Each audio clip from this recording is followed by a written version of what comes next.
మార్కెట్లో ఏ కోర్స్ చేసినా రెండేళ్ల ముచ్చటే. కానీ ఏఐ అండ్ డేటా సైన్స్ నేర్చుకుంటే రాబోయే 10 ఏళ్ల వరకు మీ కెరియర్ కి తిరుగుండదు. అది ఒక్క ఇన్నోమాటిక్స్ తోనే సాధ్యం.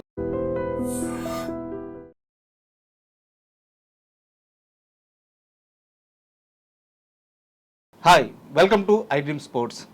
ఐపీఎల్ చివరి దశకు వచ్చేసింది. సో ఇప్పటికే ఆర్సీబీ ఫైనల్లో వెళ్ళి కూర్చుంది.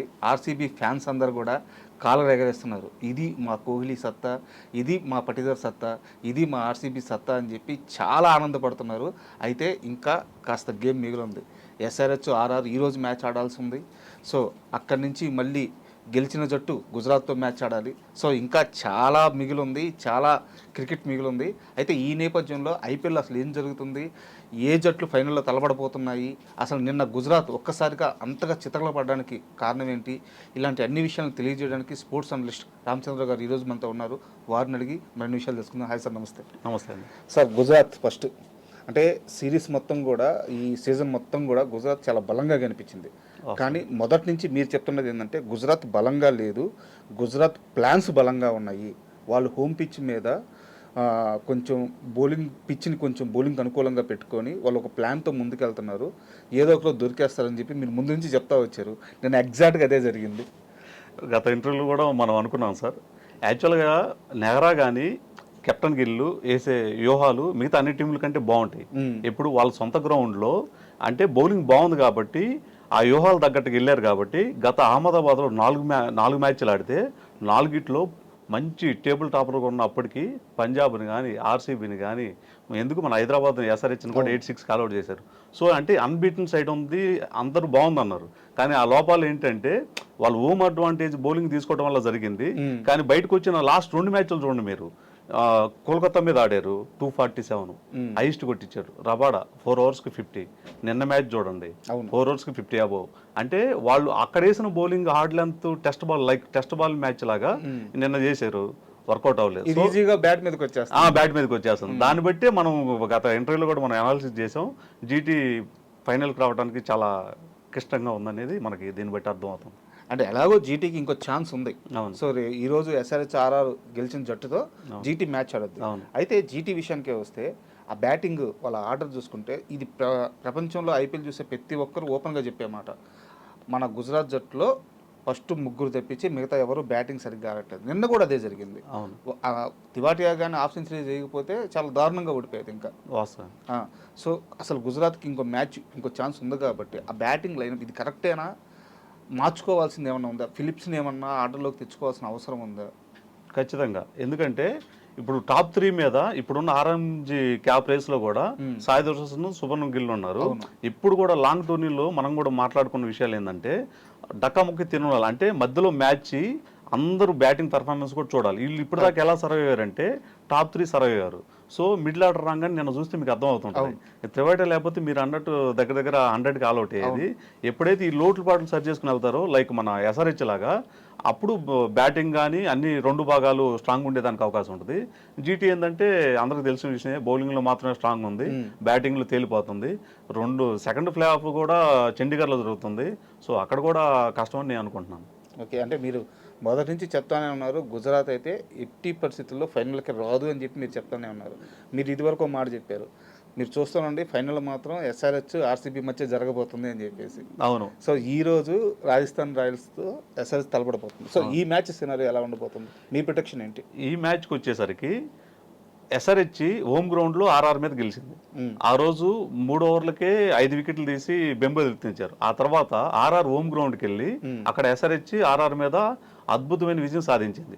ఈ రోజు మ్యాచ్ వచ్చేసరికి ఎస్ఆర్హెచ్ ఆర్ఆర్ మీద, అంటే ఆర్ఆర్ ఇంతకుముందు home ground SRH home ground లో గెలిచాము, అలాగే అవే మ్యాచ్ వాళ్ళ మీద కూడా అక్కడ గెలిచాము. చాలా అవును. కానీ ఈ రోజు మ్యాచ్ వచ్చేసరికి అక్కడ ఆర్ఆర్ చండీగఢ్లో జరిగే పిచ్చులో 3 మ్యాచ్లు ఆడితే 3 మ్యాచ్లు చేజింగ్ గెలిచినాయి. కానీ ఇక్కడ ఎస్ఆర్హెచ్ బ్యాటింగ్ బలం ఏంటంటే బ్యాటింగ్ బాగా ఆడతారు కాబట్టి ఈ రోజు టాస్ గెలిచి ఫస్ట్ బ్యాటింగ్ తీసుకొని 250 అబోవ్ కనుక ఉంచగలిగితే ప్రజల్లో ఉంటారు, చేజింగ్ అయినా కొడతాం. కాకపోతే ఇక్కడ contest main Abhishek Sharma versus Archer మధ్య ఉంటుందని నేను అనుకుంటున్నాను. అయితే ఈ మ్యాచ్ సినారియో మొత్తం మీద ఎక్కువ మంది చర్చిస్తుంది సూర్యవంశీ గురించే. అవును. సో ఈ చిచ్చర్పిడిలాగా చెలరేగిపోతాడా, అతను కానీ డిసైడ్ అయితే వారు వన్ సైడే, అందులో నో డౌట్, ఏ టీం మీద అయినా సరే. వాస్తవం. సో మన బౌలర్లు సూర్యవంశిని ఎంతవరకు కట్టడి చేయొచ్చు? ఇది కరెక్ట్గా అడిగారు. ఎందుకంటే సూర్యవంశిని గతంలో ఎస్ఆర్హెచ్ హోమ్ గ్రౌండ్లో జరిగినప్పుడు ప్రఫులింగే ఫస్ట్ బాల్ అవుట్ చేశాడు. సో లాస్ట్ మ్యాచ్లో హర్షల్ పటేల్ ఉన్నారు కాబట్టి ఈరోజు ఆ చేంజ్ చేయొచ్చు. హర్షల్ పటేల్ని తీసేసి ప్రఫులింగే తీసుకురావచ్చు. ముఖ్యంగా సోషల్ మీడియాలో కూడా ఇదే డిస్కషన్ జరుగుతుంది, బొడ్డోండి సూర్యవంశిని కిడ్నాప్ చేయాలని. వాస్తవం ఇది. అంటే నిజం కూడా ఆర్ఆర్కి బలం వైభవ్ సూర్యవంశి, జైస్వాలు. పవర్ ప్లేలో కనుక వైభవ్ సూర్యవంశి వికెట్ తీయగలిగితే ఈజీగా ఎస్ఆర్ గెలిచేదానికి ఎక్కువ అవకాశాలు ఉన్నాయి. అండ్ ముఖ్యంగా మాట్లాడుకోవాల్సింది ఆర్సీబీ గురించి.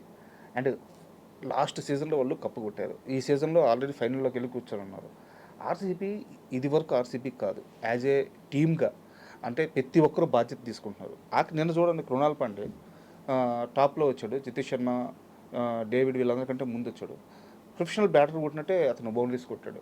పట్టిదారు ఒక కెప్టెన్ ఇన్నింగ్స్, అలాగే పడిక్కలు. సో తను ఎక్కడొచ్చిన స్ట్రైక్ రేటు మాత్రం తగ్గించట్లేదు. సో ఇలా ప్రతి ఒక్కరు కూడా, ఈవెన్ కోహ్లీ కానీ లేకుంటే అంతకుముందు వెంకటేష్ అయ్యర్ కానీ, ప్రతి ఒక్కరు వాళ్ళ రోల్స్ చాలా జాగ్రత్తగా ప్లే చేస్తూ ఆర్సీబీని చాలా దుర్భేద్యంగా మార్చేసినట్టు కనిపిస్తుంది. ఈసారి కప్పు ఆర్సీబీదేనా? అట్లా చెప్పుకోవడానికి లేదు. ఇప్పుడు ఈసారి ఆర్సీబీ ఎస్ఆర్హెచ్ రెండు పోటాపోటీగా ఉన్నాయి. సరే, ఆర్సీబీ గురించి మాట్లాడదాం. ఆర్సీబీ టీమ్ కాంబినేషన్ ఎలా సెట్ చేసుకుందంటే, మీరు కోచ్ నుంచే చూడండి, దినేష్ కార్తిక్ కానీ లేక ఆండీ ఫ్లవర్ కానీ, వీళ్ళంతా వాళ్ళ పాత్ర వాళ్ళు గ్రౌండ్లో కూడా ఫుట్బాల్ మ్యాచ్ లాగా ఇన్పుట్స్ ఎప్పటికప్పుడు ఇస్తున్నారు. ఇప్పుడు కృణాల్ పాండ్యా అంత ఇంపాక్ట్ ప్లేయర్ అయ్యాడు చూడండి మీరు. అలాగే రజత్ పటిదారు ఇన్ని రోజులు కామ్గా ఉండి వెయిట్ చేశాడు, ముందు 12 బాల్కి 11 కొట్టాడు, ఆచి తూచి ఆడి ఇన్నింగ్స్ ఎప్పుడు రేజ్ చేయాలి. ఇప్పుడు ముఖ్యమైన ప్లేయర్ ఎవరు అంటే ఆర్సీబీలో మన రజత్ పట్టిదారు గేమ్ని 2 అవర్స్లో చేంజ్ చేయగలుగుతున్నాడు. 2 అవర్స్లో చేంజ్ చేస్తున్నాడు. ఎందుకంటే మీరు 10 అవర్స్కి 99 9th ఓవర్లో కోహ్లీ, దేవదత్ పడికల్ వికెట్లు పడినప్పుడు 200 210 వచ్చేలా ఉంది. అదైతే పాసిబుల్ జీటీకి, ఎందుకంటే మంచి బ్యాటింగ్ లైనప్, స్టేజింగ్లో కూడా డ్యూ వచ్చే అవకాశం ఉంది. కానీ 14 ఓవర్ తర్వాత రజత్ పట్టిదారు స్టాండ్ అయిన తర్వాత గేర్ చేంజ్ చేసి ఆడాడు. అక్కడి నుంచి మ్యాచ్ 2 ఓవర్లోనే ఈజీగా ఆర్సీబీ సైడ్ అయిపోయింది. 254 పెడితే ఏ టీంకైనా పాసిబుల్ కాదు కదా. ముందు మెంటల్గా ఫంక్ అయిపోతారు కదా. అవును, టార్గెట్ చూసి అక్కడే. ఇప్పుడు మీరు స్టార్టింగ్లో కూడా మ్యాచ్ మీరు గమనిస్తే బెంగళూరులో జరిగినప్పుడు చేజింగ్ గ్రౌండ్లో కూడా చెన్నై మీద ఇలానే 200 కొట్టే మ్యాచ్ని గేర్ చేంజ్ చేసి 250 తీసుకెళ్లారు. సో ఇలా అద్భుతంగా ఆడుతున్నారు కాబట్టి ఈరోజు అందరికంటే ముందు ఫైనల్కి వెళ్ళి ఆర్సీబీ కూర్చోండి. అండ్ నేను నిన్న జరిగిన మ్యాచ్ గురించి మాట్లాడతాను. మ్యాచ్ స్టార్ట్ అయినప్పటి నుంచి అక్కడ కామెంటేటర్స్ కానీ పిచ్ క్యూరేటర్స్ కానీ అంతకుముందు మ్యాచ్ ముందు కానీ అందరు చెప్తుంది ఏంటంటే చాలా ఫ్లాట్ వికెట్, ఇక్కడ బాల్ స్వింగ్ అవ్వడం కానీ బౌన్స్ అవ్వడం కానీ అస్సలు జరగదన్నారు. బట్ భువి బౌలింగ్ చూసారా మీరు? బా అద్భుతం అండి. అసలు ఆ మనిషికి అదేం కంబ్యాక్, అదేం బౌలింగ్, అదేం స్వింగ్, అసలు ఏంది భువి ఇలా మారిపోయాడు? యాక్చువల్గా నేను మీరు చూస్తూ బోనస్ కుమార్ని జనరల్గా అవుట్ సైడ్ స్వింగ్ బాగా చేస్తాడు, ఇన్ స్వింగ్ కానీ అవుట్ స్వింగ్ కానీ. నిన్నేం చేసేది తెలుసా, మీరు స్టేజింగ్లో మీరు బౌలింగ్ గమనిస్తే కట్టర్స్ ఎక్కువ వేసాడు, కట్టర్స్ కూడా స్టంప్ లైన్ వేసారు. అవును, అంటే ఎందుకంటే ఇంతకుముందు గిల్ని కూడా ఇలాగే అవుట్ చేశాడు. స్టంప్ లైన్ వేస్తే బాల్ మిస్ అయితే బౌల్ చేయాలనేది ప్లాన్ కరెక్ట్గా అమలు చేశాడు. సో నాకు ఎందుకో భువి ఇంకా వరల్డ్ కప్ టీంలోకి ఖచ్చితంగా వచ్చేస్తాడు అనిపిస్తుంది. ఆ డౌట్ ఏమో సార్, ఖచ్చితంగా వస్తారు. ఎందుకంటే ఆ ఫిట్నెస్ మెయింటైన్ చేస్తున్నాడు, ఆ బౌలింగ్ ఆ సీనియారిటీ చూపిస్తున్నాడు. ఇప్పుడు ఫాస్ట్ వేయటం కాదు, బౌలింగ్ ఎలా అతను అనుకున్న తగ్గట్టు లెంత్ వేసి ఈజీగా బాగా చేస్తున్నాడు. సో భువి అదే వరల్డ్ కప్ జట్టులోకి భువనేశ్వర్ కుమార్ ఖచ్చితంగా రేపు నెక్స్ట్ జరగబోయే 27 వరల్డ్ కప్లో ఖచ్చితంగా ప్లేస్ ఉంటుంది.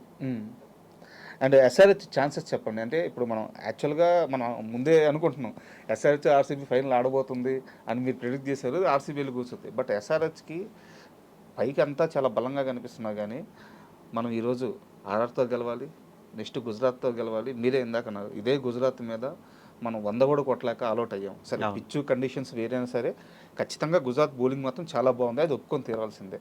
సో ఇక్కడి నుంచి కప్పు కొట్టే వరకు ఎస్ఆర్హెచ్ ఫేస్ చేయబోయే ఛాలెంజెస్ ఎలా ఉండబోతున్నాయి? ఎస్ఆర్హెచ్ మనం గత 2-3 ఇంటర్వ్యూలు కూడా చెప్పుకున్నాం, ఇప్పుడున్న టీముల్లో ఈ రెండింటికంటే బెటర్గా ఉంది. ఈరోజు ఆర్ఆర్ మీద ఒకటే ఛాలెంజ్ అండి.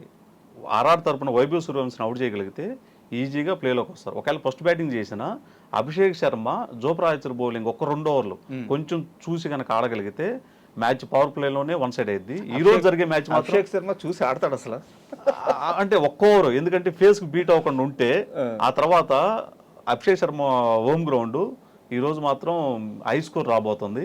ఖచ్చితంగా ఈరోజు మ్యాచ్ మాత్రం అటు ఇటు 400 అబోవ్ రన్స్ ఉంటుంది. ఎక్కువ ఎస్ఆర్హెచ్ గెలిచేదానికి అవకాశాలు ఎక్కువగా ఉన్నాయి. అలానే ఇది గెలిచి జీటీ మీద కూడా గెలిచే అవకాశాలు ఎక్కువ ఉన్నాయి. మళ్ళీ ఇదే గ్రౌండ్లో జరుగుతుంది. సో జీటీకి హోమ్ గ్రౌండ్ కాదు కాబట్టి ఎస్ఆర్హెచ్ ఖచ్చితంగా ఈ 2 గెలిచి ఫైనల్లో ఆర్సీబీ మీద తలపడుతుంది. సో అక్కడ చెప్పండి ఫైనల్ ఎలా ఉండబోతుందో ఒకవేళ ఎస్ఆర్హెచ్ ఆర్సీబీ వస్తే. ఎందుకంటే మనం పోయిన ఇంటర్వ్యూలో కూడా మాట్లాడుకున్నాం, అది ఒకనాటి రైవల్టీ కాదు ఇద్దరి మధ్య. సో అదే జరిగితే నాకు ఎందుకో ఐపీఎల్లో బిగ్గెస్ట్ వ్యూవర్షిప్ రాబోద్దేమో అనిపిస్తుంది. అసలు రికార్డులు బద్దలైపోతున్నాయి. ఒకప్పుడు ముంబై సిఎస్కే లాగా లేకపోతే ఆర్సీబీ కనుక ముంబై మీద చెన్నై మీద అనే రైవల్రీ, ఇక నెక్స్ట్ నుంచి ఐపీఎల్ రైవల్రీ అంటేనే ఆర్సీబీ ఎస్ఆర్హెచ్. ఆల్రెడీ ముందు జరిగిన మ్యాచ్ చూసాం. ఖచ్చితంగా హైయెస్ట్ వ్యూవర్షిప్ అద్భుతంగా ఉండబోతుంది.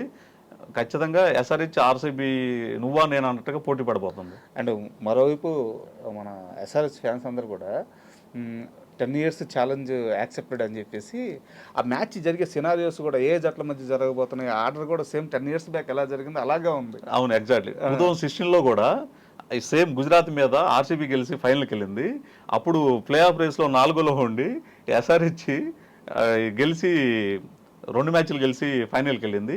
ఇది ఖచ్చితంగా ఈ రైవల్ ఎలా ఉంటుందంటే 2016లో RCB same Gujarat Lions first qualifier match ఆడి ఫైనల్కి వెళ్ళింది. ఆ తర్వాత ప్లే ఆఫ్స్ 4లోకి ఎంటర్ అయ్యి ఎలిమినేటర్ క్వాలిఫై మ్యాచ్ ఆడి ఫైనల్కి వెళ్ళి కప్పు కొట్టింది.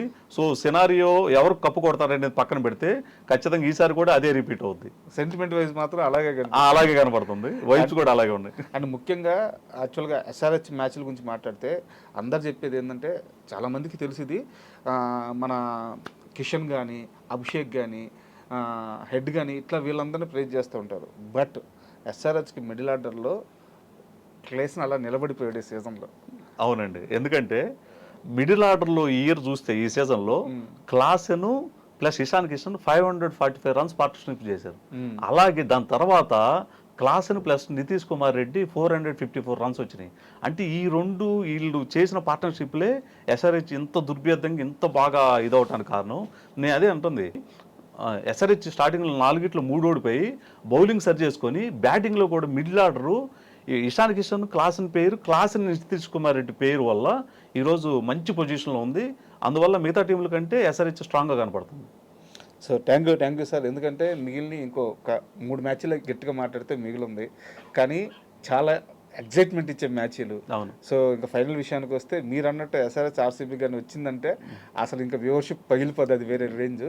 సో అదే జరగాలని నేను కూడా కోరుకుంటున్నాను. ఈరోజు ఎస్ఆర్హెచ్ గెలవాలి, నెక్స్ట్ మ్యాచ్ ఎస్ఆర్హెచ్ కావాలి, ఫైనల్లో ఆర్సీబీ ఎస్ఆర్హెచ్ తలపడాలని మనస్ఫూర్తిగా కోరుకుంటున్నాను. అండ్ మీ ప్రెడిక్షన్ కూడా కరెక్ట్ అవుతుంది. సో ఫైనల్ అదే జరిగితే మళ్ళీ మనం కూర్చొని ఓ మంచి ఇంటర్వ్యూ చేసుకుందాం. Thank you much sir. ఖచ్చితంగా ఎస్ఆర్హెచ్ ప్లే ఆఫ్స్ క్వాలిఫై వెళ్ళిపోయి ఫైనల్ ఆర్సీబీతో తలపడుతుంది. మళ్ళీ మనం interview. Thank you sir. And for more videos, please subscribe to iDream. Please subscribe to iDream. Please subscribe iDream. And please subscribe to iDream. For more videos, subscribe to iDream.